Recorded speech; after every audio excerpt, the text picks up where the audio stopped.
Conjugare, Centro Português de Apoio à Pesquisa Científica e à Cultura. Acreditamos que as ciências e as artes mudam o mundo, o conhecimento transforma, e isso nos motiva. Encontro Ibero-Americano das Diversidades, Diversitá 2025. Olá, eu sou a professora Rogéria Alves, da Universidade do Estado de Minas Gerais, do Departamento de História, e hoje nesse vídeo eu vou falar um pouco a respeito de um projeto de pesquisa que venho desenvolvendo, intitulado de Mulheres Resistentes, uma análise sobre a representação de mulheres quilombolas, indígenas e ciganas em materiais escolares. Bom, esse é um projeto que é financiado pela Fundação de Amparo à Pesquisa do Estado de Minas Gerais, a FAPEMIG, pelo edital número 08 de 2024. Mas esse projeto ele se iniciou de fato em fevereiro de 2025. Portanto, nós temos aí 3 meses de pesquisa.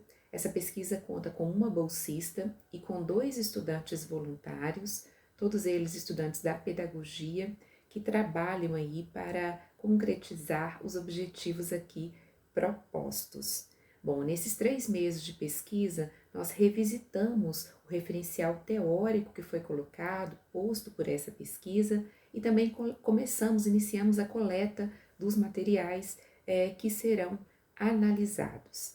É importante lembrar que no Brasil há um Programa Nacional dos Materiais Didáticos que existe desde 2017.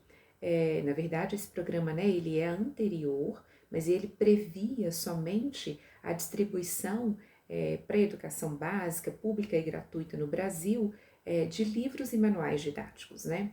E de 2017 para cá, esse programa se torna, então, o Programa Nacional dos Materiais Didáticos. O que isso significa na prática? Que não serão distribuídos apenas manuais e livros didáticos, né?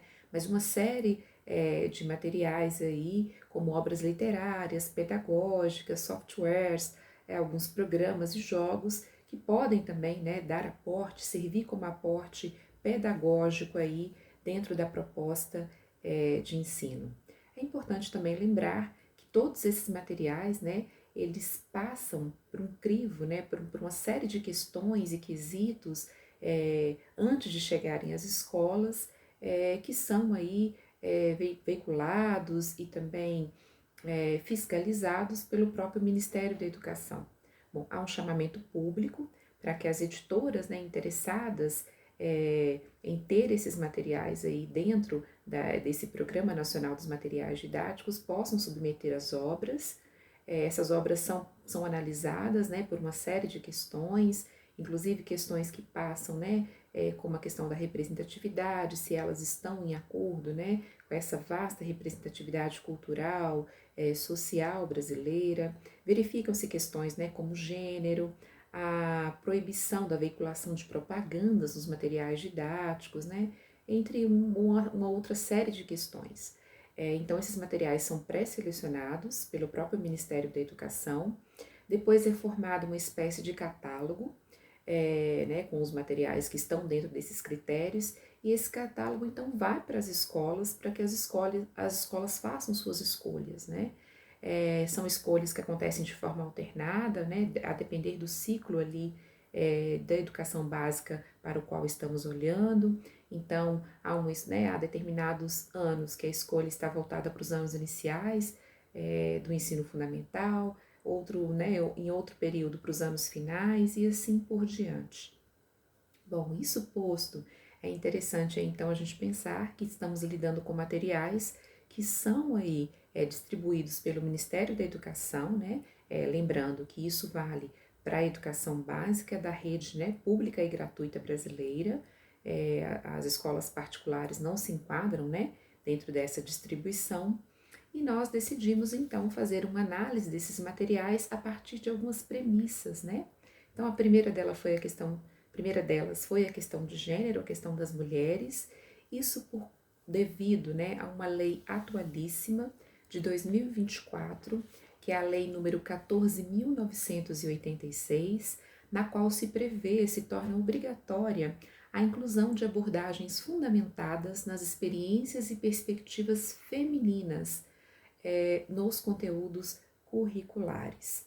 Bom, além disso, nós tivemos aí também, né, apuramos o nosso olhar para os povos e comunidades tradicionais brasileiros, né, que na própria definição do governo brasileiro são enquadrados, né, são lidos como os grupos culturalmente diferenciados e que se reconhecem como tais, que possuem formas próprias de organização social, que ocupam e usam territórios e recursos naturais como condição para sua reprodução cultural, social, religiosa, ancestral e econômica, utilizando conhecimentos, inovações e práticas gerados e transmitidos pela tradição.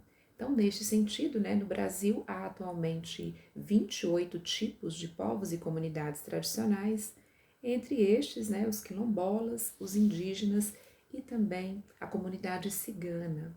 Lembrando que há também, do ponto de vista da educação, algumas premissas, algumas leis que já prevêem também a obrigatoriedade, né, do ensino de questões ligadas, né, a esses povos e comunidades tradicionais, como é o caso da Lei 10.639 de 2003, a lei que tornou obrigatória no nosso país, no âmbito da educação básica, o ensino de histórias e culturas africanas e afro-brasileiras, assim como a Lei 11.645, que é uma lei de 2008, que torna também obrigatória aí, no âmbito da educação básica brasileira, o ensino das histórias e culturas dos povos originários, dos indígenas.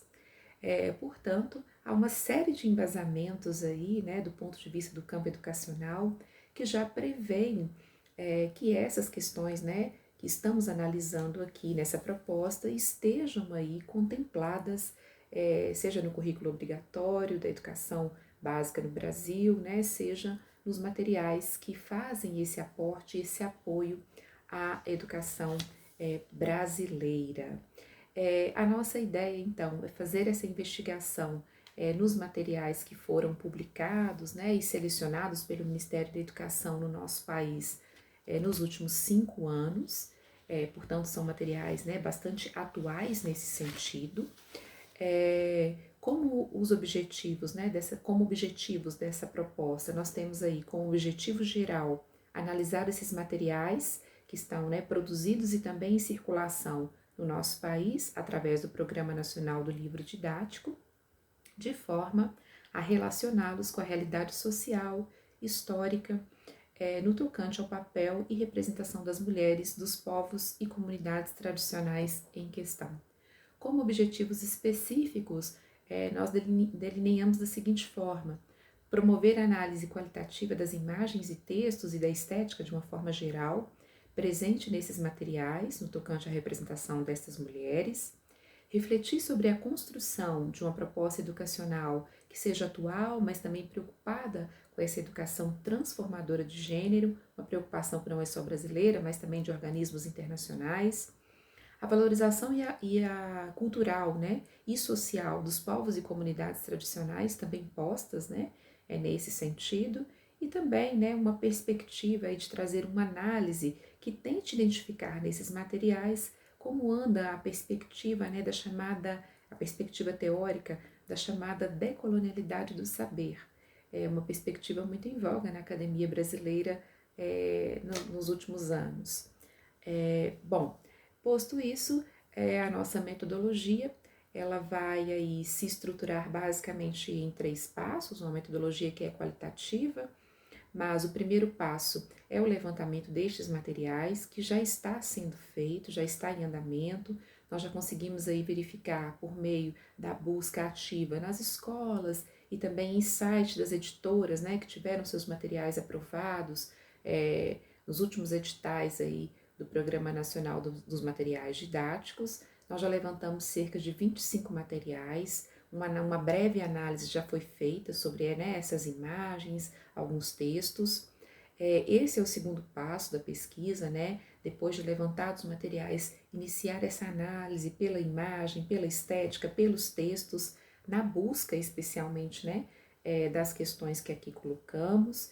E por fim, essa análise, essa pesquisa, né, ela vai gerar aí uma série de dados que serão compilados por meio da elaboração de um livro digital, de um e-book.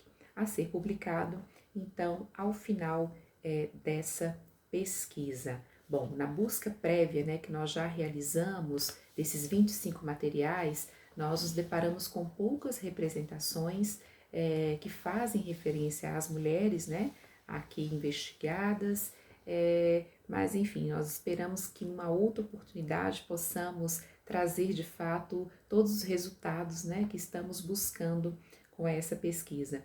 E para encerrar, eu gostaria, né, de evidenciar aqui o que nós estamos entendendo como relevância e impacto desse projeto de uma forma geral aí para o âmbito educacional. Bom, acreditamos que o impacto deste projeto para os setores educacionais e também sociocultural seja evidenciado pela constatação de que é urgente desmitificar as visões perpetuadas ao longo do tempo e da história sobre os povos e comunidades tradicionais. Neste sentido, retomo a brilhante fala da escritora nigeriana Chimamanda Ngozi Adichie, na qual ela nos alerta sobre as formas diferentes e possíveis de se construir a história, não perpetuando falsos estereótipos e trazendo para a centralidade do discurso histórico outros sujeitos, que por ora foram relegados à invisibilidade em discursos e versões ditas oficiais da história. Portanto, a nossa contribuição se dará, né, por meio dessa análise que é comparativa, qualitativa e também embasada nessas premissas teóricas. Bom, espero que vocês tenham gostado dessa proposta, dessa apresentação e também espero que possamos, né, nos encontrar em outras ocasiões para compartilhar dos resultados gerados por essa pesquisa. Eu agradeço e até a próxima. Realização, Conjugare, Centro Português de Apoio à Pesquisa Científica e à Cultura. Apoio, Editora Cravo. Inscreva-se no canal, comente, curta e compartilhe. Obrigado por assistir.